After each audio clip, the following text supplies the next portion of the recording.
Everyone. So currently our cakes are still in the microwave. Not in the microwave, sorry, the oven. But what we're gonna do now is actually melt the chocolate. So I'm gonna be using one of these things to melt chocolate, but you don't actually need this. You could do it over a double boil. You could do it over a pot of boiling water with another plastic pot on top and stir the chocolate that way, and melt and stir the chocolate that way. You could put it in the microwave, but that's not the most advisable way to do it. I'm going to be doing it this way instead. So what I'm going to do is I'm going to get out a spoon, and I'm going to take my little thing here and move it to the double slot. And the double slot basically is the slot that's going to melt the chocolate. It's the slot that's going to melt the chocolate. No, it's all in. Okay, great. It's going to yeah, cup and a half. Wait, yeah, cup and a half. This is a cup and a half of chocolate. Right now, if you need more, you can just put in more in a half cup at a time. But while this melts, I'm going to talk about the type of chocolate you should use. You shouldn't use just a chocolate bar from the store. What we're actually doing is using something called candy melts, and this is because this chocolate is easy to melt versus a typical store chocolate that wouldn't be that easy to melt. It's not terribly hard to find chocolate that's easy to melt. You just have to know where to look. I got it. I'll just stir them. What you want to do is continuously stir your chocolate so that it doesn't stick around and you get as much usage as possible.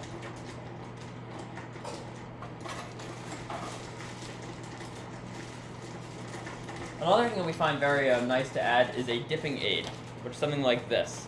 These little white flakes. Generally, we found the ratio was a little over 1/4. It's generally 1/4 a cup. It's generally something that you have to eyeball.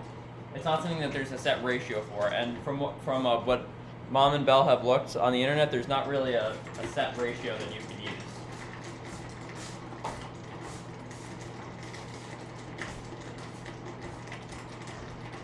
And as I stir more and more, there's more and more chocolate starting to come to the bottom.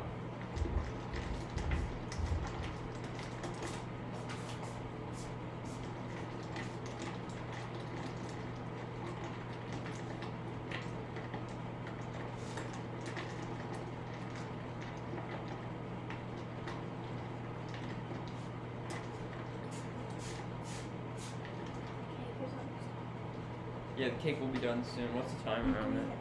3 minutes. Okay, I'm gonna take it out. I'm going to take the cake out in a minute, so that because the stove upstairs, some stoves work at a higher heat than others, and I know that this stove works at a higher heat. So in a minute, I'll take this out. Could you stir this, please? I'm gonna take that area. Take that out.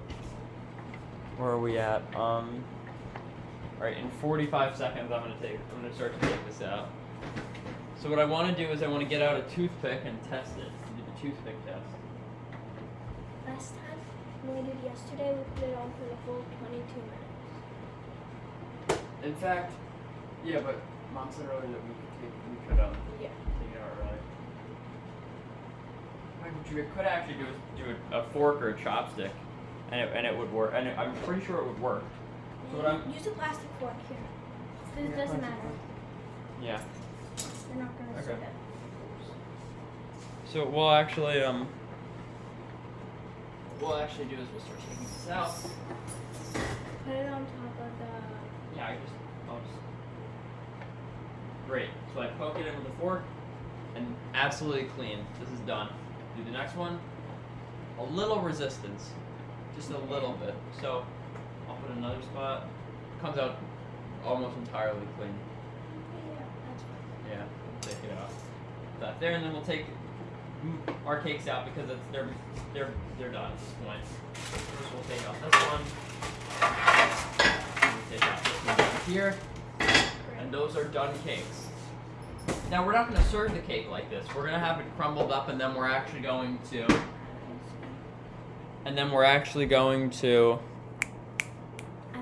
add the icing and put it in with our chocolate. I'll just bring this. Now it's a lot more melted than it was before. In fact, I'm actually going to start adding in our melting aid. So I'll put in roughly a fourth cup. That's going to be half of this half cup here. Well, just a little at a time. And these white flakes I showed you earlier are gonna help melt the chocolate a lot.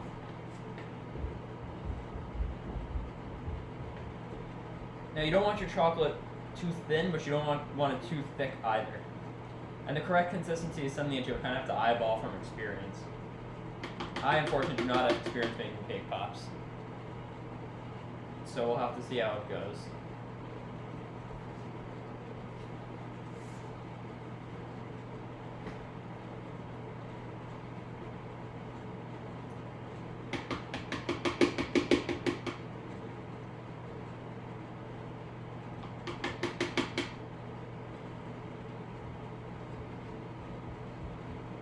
And yeah, we just keep stirring.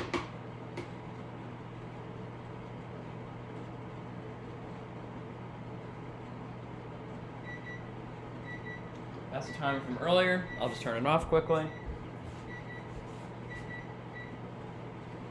But our cakes are out already. They look pretty nice. The only thing I will say about using a fork for the toothpick test is it creates a noticeable hole. A fork-shaped hole, that is. It's not terrible because for our purposes, because we're going to be crumbling it. But if you need to serve a cake whole, I wouldn't do it with a fork. I'd actually get a toothpick.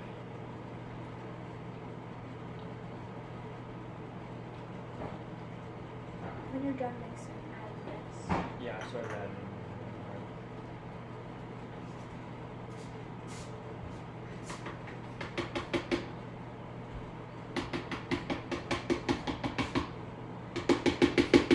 Got a lot of chocolate stuck already. Oh, come on.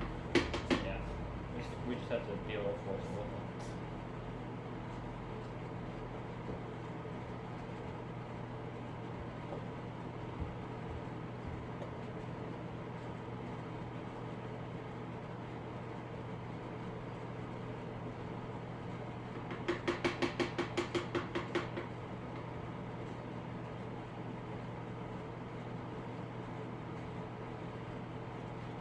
And as we can see, as the chocolate's meltier and less solid, the melting speeds up even more. It just keeps going faster and faster in terms of melting.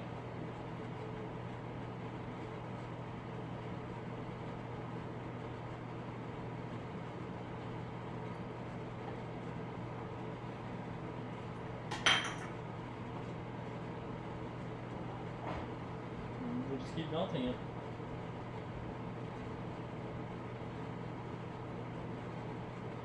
Again, there's no defined set ratio for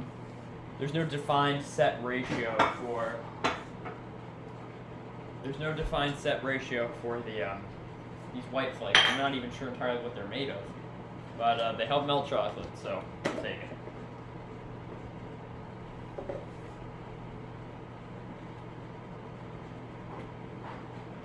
It's starting to get a lot more liquidy. This is good. I'll show you where we're at right now. This is where we are. We're getting there. A little thick. But we still have some more flake to add. And worst comes to worst, we could always add more.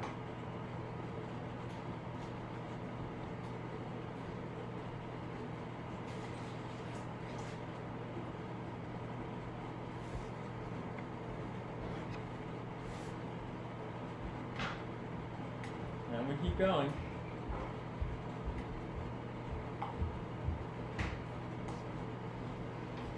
Let's say just a little while longer. We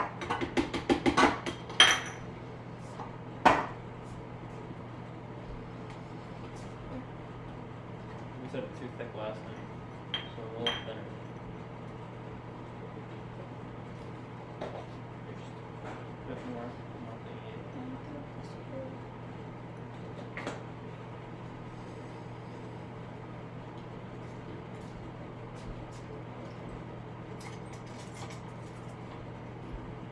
Something that takes a while, but it's absolutely worth it to do. I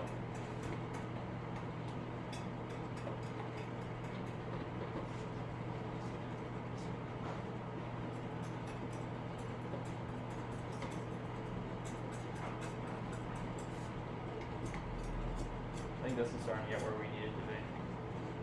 Yeah. So now keep Yeah. keep warm. Now, since we're done melting it, we're just gonna put it on keep warm, which is Take the the second spoon slot. out. Take a spoon out, and we have our melted chocolate for our cake pops.